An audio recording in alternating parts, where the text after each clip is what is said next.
Welcome to another edition of the Gridiron Report. I'm Jared Johnson, and I've been doing positions of strength. I've already done 3 videos talking about just Texas Tech's overall roster, position groups I feel really strongly about. I talked about inside linebacker, tight ends, even special teams, all being potential strengths or position groups I believe will be really, really solid, if not very good, for Texas Tech next year.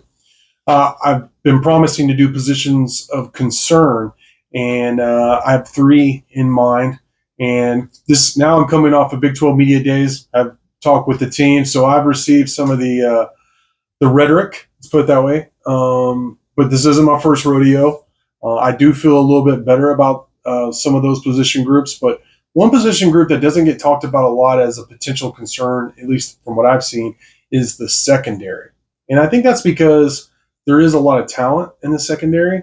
There's a lot of potential, but there's also a lot of unknowns. When you talk about potential, that's you haven't done anything yet, right? A big part of that word, potential. But there is talent there. Now, I want to break it down and why it at least is a concern. And this is probably the least of the 3 position groups I'm going to talk about that I'm a little concerned about. It's the least that I'm concerned about, but I am concerned. And the reason for that is you lost Malik Dunlap, Rashad Williams, and then Dadrian Taylor Demerson, Rabbit. I can't tell you how many times I thought, and he played safety. That's a big part of playing safety is playing this role. But I can't tell you how many times I thought a sure tackling Rabbit play last year, I felt like saved a big play from happening for opposing offenses.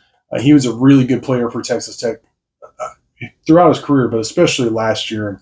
He didn't always make ginormous plays, though he did make a lot of those.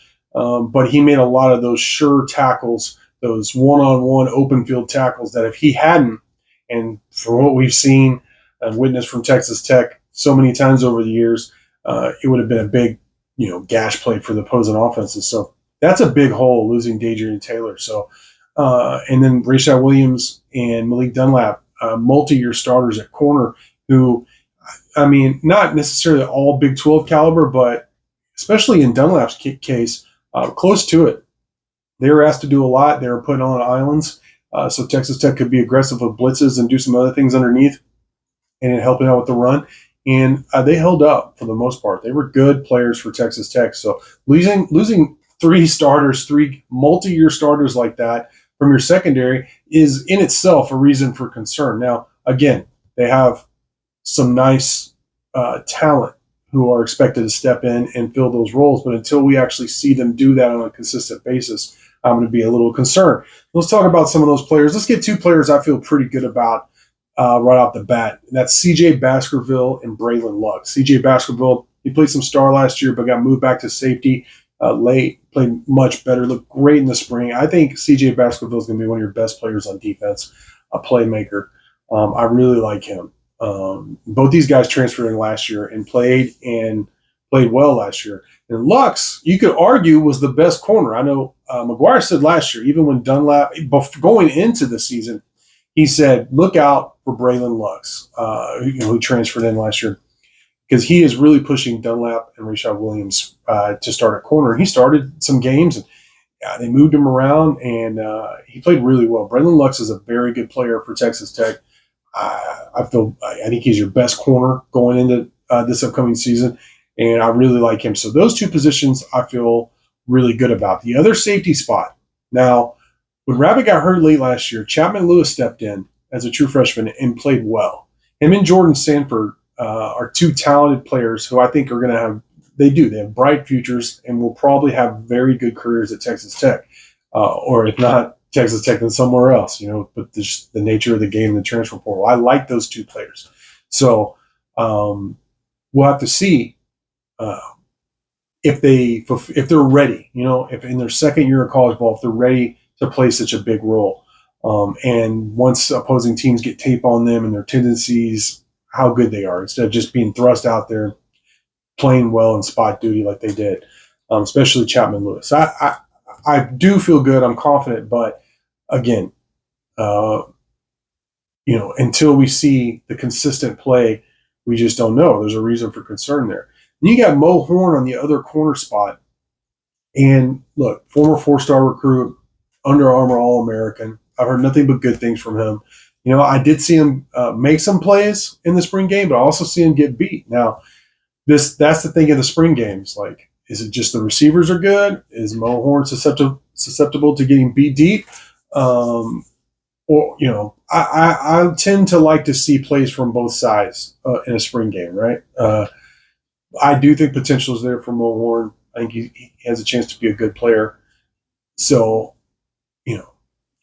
I am cautiously optimistic. I think, to me, I don't want to say no doubt, but there's little doubt that he will be a good player. Is he ready next year? That's the question, especially with, so many new pieces in terms of starters, with 3 starters from secondary moving on, exhausting eligibility. So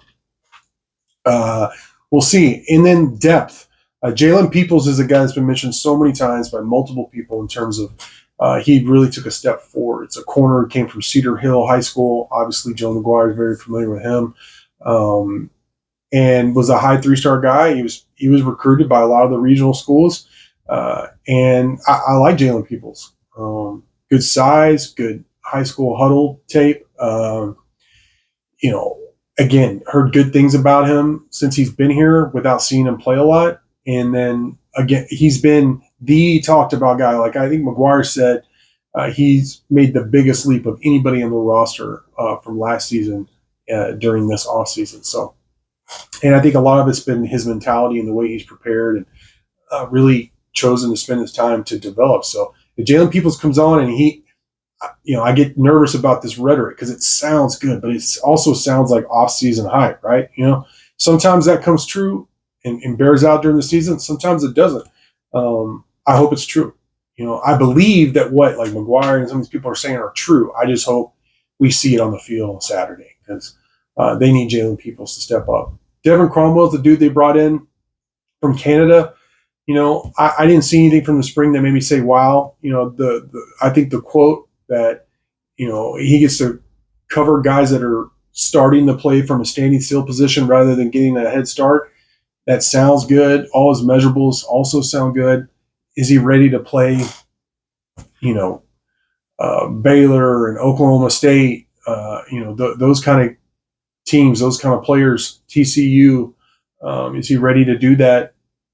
Again, the unknown is what concerns me. We're going to find out. There's some other guys coming up, but those are some of the main dudes on my radar in terms of the corners and the safeties there. At star, you got Brendan Jordan coming back, another former 4-star dude. He played quite a bit with mixed results last year. True freshman playing that very difficult position was asking a lot. You got to cover 6-7 tight ends on one hand on one play. Then you got to help set the edge on the other. You got to bring a pass rushing element off the edge as well. That's a very demanding position. AJ McCarty, who transferred in from Baylor but had to sit out last year and has some experience. We know he can play good football, Big 12 football. He's also in the mix there, so I expect him to play a lot at star. But he can play some safety. He can play a lot of different positions. So that's going to be interesting to star. So you have answers. There's questions about the secondary because you lost so much. You have answers. My counter question is, are they the right answers? And the truth is we won't know until the season starts. But it is a concern just because you're replacing so much. So at least they have talent. At least it's not. I've covered Texas Tech where it's like, I don't really see a legit answer. They have answers. We're going to find out if they're the right answers. So for now, I want to thank you for watching, and until next time.